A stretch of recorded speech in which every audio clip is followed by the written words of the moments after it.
Un mariage fastueux à Venise, des invités prestigieux, des lustres scintillants, des regards curieux. Et soudain, une scène étrange. Kris Jenner, impassible, refuse de rentrer avec Corey Gamble. Elle monte seule dans une voiture, laissant derrière elle un compagnon au visage fermé. Ce n'était pas un simple caprice, c'était un signal. Un message froid, calculé, envoyé devant témoins, après 10 ans d'apparente loyauté, le lien est brisé.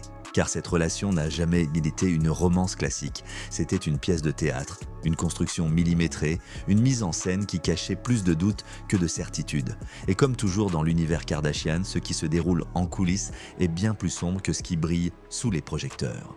En 2014, Kris Jenner surprend tout le monde. Elle sort tout juste de son divorce très médiatisé avec Caitlyn Jenner. La logique voudrait qu'elle prenne du recul, mais Kris n'est pas une femme de retrait. Elle est une stratège.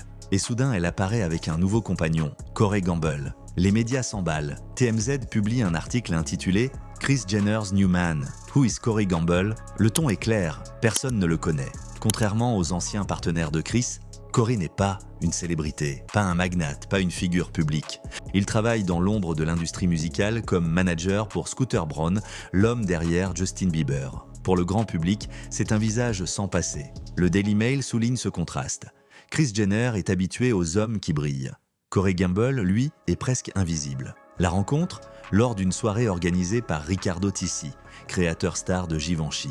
Une fête mondaine comme Hollywood en compte des dizaines. Mais ce soir-là, une connexion inattendue se crée. Très vite, on les voit dîner ensemble, puis voyager, puis s'afficher côte à côte. Les tabloïds s'emballent, mais quelque chose cloche. Car contrairement à ses relations passées, Kris ne parle jamais de mariage, jamais d'avenir. Tout reste flou, comme si Corey n'était pas un amoureux, mais un rôle. Et si dès le départ, Corey Gamble n'avait pas été choisi pour aimer, mais pour servir une stratégie. Dès les premiers mois, un schéma apparaît. Corey n'est pas un compagnon flamboyant.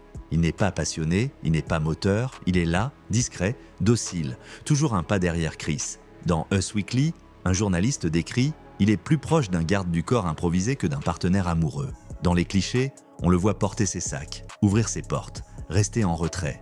Contrairement à ses ex-relations, il n'y a pas d'éclat, pas de passion. La relation semble figée dans une zone grise, ni tout à fait intime, ni totalement stratégique, une mise en scène. Certains proches, cités par People Magazine, affirment que Kris l'apprécie pour une raison simple. Il ne remet jamais en cause son autorité. Contrairement à Caitlyn, Corey n'essaie pas d'exister médiatiquement. Il reste à sa place. Et c'est précisément ce que veut Kris, un compagnon qui renforce son image de stabilité sans jamais menacer son contrôle. Mais une relation sans passion, basée sur la loyauté et la discrétion, peut-elle durer 10 ans sans éclater ? Corey Gamble n'était pas un inconnu total. Dans la musique, il avait construit une réputation solide. Manager lié à Scooter Braun, il gravitait dans l'univers de Justin Bieber. Une carrière discrète mais réelle, mais dès son entrée dans l'univers Kardashian, tout disparaît. Dans People Magazine, un proche confie « Corey avait une carrière, mais après Kris, il n'a plus rien eu. Tout ce qu'il faisait tournait autour d'elle. » L'épisode Yellowstone en est à la preuve. Approché pour un rôle dans la série, Corey aurait pu s'imposer comme acteur, mais Kris refuse. Officiellement, elle explique qu'une romance fictive pourrait brouiller leur image de couple. Officieusement, elle refuse qu'il échappe à son contrôle. Pour Corey, c'est une humiliation. Ses ambitions personnelles s'effacent. Son identité, propre, se dissout. Il devient l'ombre de Kris Jenner, condamnée à l'effacement médiatique.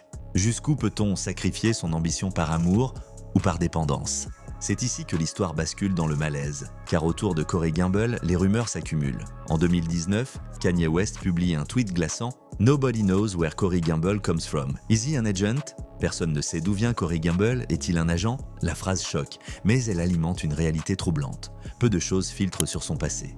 Peu d'amis, peu de confidences, peu de traces. Le site Radar Online publie alors un article intitulé « Corey Gamble, the boyfriend or the mystery ». Le compagnon ou l'énigme ? Pire encore, son nom est évoqué dans une tragédie. La mort de Kim Porter, l'ex-compagne de Diddy, en 2018. Certains rappellent que Corey se trouvait à une soirée peu avant son décès. Aucune preuve, aucune accusation. Mais dans la sphère des théories hollywoodiennes, ce genre de coïncidence nourrit le feu. À partir de là, Corey cesse d'apparaître comme un compagnon. Il devient une énigme, un mystère, peut-être même un danger. Et vous, croyez-vous aux coïncidences ou aux secrets bien gardés ? 10 ans. 10 ans de silence, 10 ans de compromis, 10 ans à rester l'ombre. Puis, tout explose, les disputes éclatent en public. Le New York Post rapporte qu'une fois, Khloé Kardashian a dû intervenir pour calmer une altercation. Les sourires forcés deviennent des regards glacés. Corey, longtemps docile, commence à poser des conditions. Selon Hollywood Life, il réclamerait même une compensation financière, une sorte de prix de sortie pour ses années sacrifiées. Pour Chris, c'est impensable. Céder serait reconnaître une faiblesse. Accepter, ce serait admettre qu'elle a perdu le contrôle. Alors elle choisit la confrontation. À Venise, elle l'humilie publiquement en refusant de rentrer avec lui. Un signe clair, la guerre est désormais ouverte. Est-ce encore une relation ou seulement un champ de bataille ? 10 ans d'ombre, 10 ans de silence, 10 ans de rumeurs, un cycle, une décennie où tout s'est figé. Corey Gamble n'était pas un compagnon, mais une silhouette. Une ombre qui suivait la matriarche, un rôle accepté mais jamais choisi. 10 ans effacés, comme avalés par une machine plus grande que lui.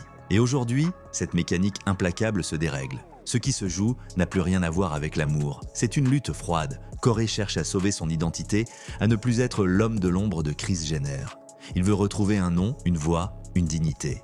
Face à lui, Kris Jenner refuse de céder. Elle n'est pas simplement une compagne. Elle est une marque, une institution, l'incarnation vivante d'un empire qui repose sur une image de contrôle absolu. Reconnaître qu'elle a pu être manipulée ou affaiblie, ce serait fissurer tout le système Kardashian. Alors la guerre s'installe. Une guerre d'ego, d'argent et d'image, une bataille où chaque sourire devient une arme, chaque silence un aveu, chaque rumeur une munition. Ce qui se révèle maintenant était déjà écrit dans les détails. Pas de fiançailles, pas de mariage, pas de projet commun. Une relation volontairement figée, suspendue, entretenue uniquement pour l'image. C'était une alliance tacite, un contrat silencieux, une mise en scène savamment orchestrée par Kris pour donner l'illusion d'équilibre après le séisme Caitlyn Jenner. Corey, lui, a accepté ce rôle. Mais comme toute pièce trop longtemps contenue dans une vitrine, la fissure est inévitable. Et aujourd'hui, les éclats apparaissent au grand jour. À Hollywood, les histoires intimes meurent souvent dans le secret. Mais chez les Kardashian, rien ne disparaît. Tout devient spectacle. Chaque dispute, chaque humiliation, chaque soupçon est recyclé en contenu. Les caméras de The Kardashians ont toujours transformé les crises en opportunités médiatiques. Les larmes deviennent des épisodes, les ruptures deviennent des arcs narratifs. Alors, même cette guerre de pouvoir entre Kris et Corey n'échappera pas au public. Elle sera racontée, disséquée, commentée. Elle nourrira tabloïds, talk-shows et réseaux sociaux. Et peut-être paradoxalement, renforcera encore l'empire Kardashian. Car dans ce monde, même les failles deviennent jeu des armes. Ce que nous voyons n'est peut-être pas la fin. Le rideau n'est pas tombé. Car dans cet univers, il y a toujours une scène après la scène. Un secret après le secret. Derrière cette décennie de manipulation, d'ombres et de silence, il en existe forcément d'autres, plus sombres encore, d'autres vérités enfouies, d'autres révélations prêtes à exploser. C'est la loi d'Hollywood, et c'est la stratégie des Kardashian. Rien ne s'éteint, tout finit par revenir, alors une question demeure, et si cette guerre entre Kris et Corey n'était que le prologue d'un scandale encore plus explosif ?